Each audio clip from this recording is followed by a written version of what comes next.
Hey everybody, thanks for watching. Well, today I'm going to show you how to put the belt on the drum of a Samsung, how to rig it properly so it will rotate with the motor. And it's kind of a pain to work on, and it's really hard to visualize. So I thought I'd make this video to help you out. What I'm going to do is put my little GoPro camera inside here with a flashlight or two. Basically, you have the drive pulley right here, and you have this idler pulley on a spring.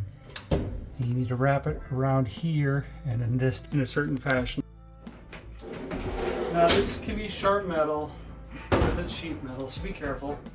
But basically, you just set the back of this thing on the back rim, and the belt has to go in this groove right here in the center. And now I'm going to put a couple flashlights down below so we can see what's going on.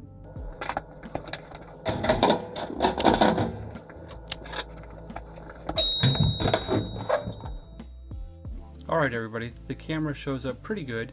You can see me feeling right now to make sure the belt is not twisted, and I'm going to make sure it goes under that white idler pulley and also underneath on your right side of the screen, the drive shaft or the motor. I'll put a little arrow to show you that, a little or a circle.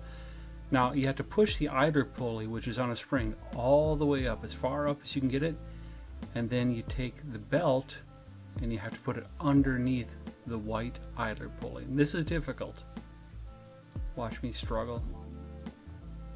Keep pushing, keep pushing. And now you can relax. Once it's over, you can relax it.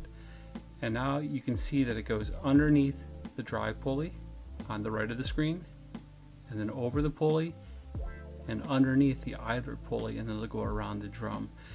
You're going to see me mess around a little bit with the motor pulley to make sure that the belt is on squarely. It was off just a little bit, so I'm fixing it right now. And once it's on, it's easier to adjust like that. And that's all there is to it.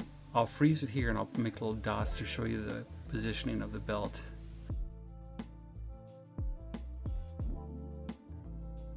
And that's it. And now the challenge for me is to figure out how to get the lights and the camera out of there. I hope this helps. Not a terribly difficult thing to do, but if you haven't done it before, it's nice to see someone else show you how. Thanks for watching.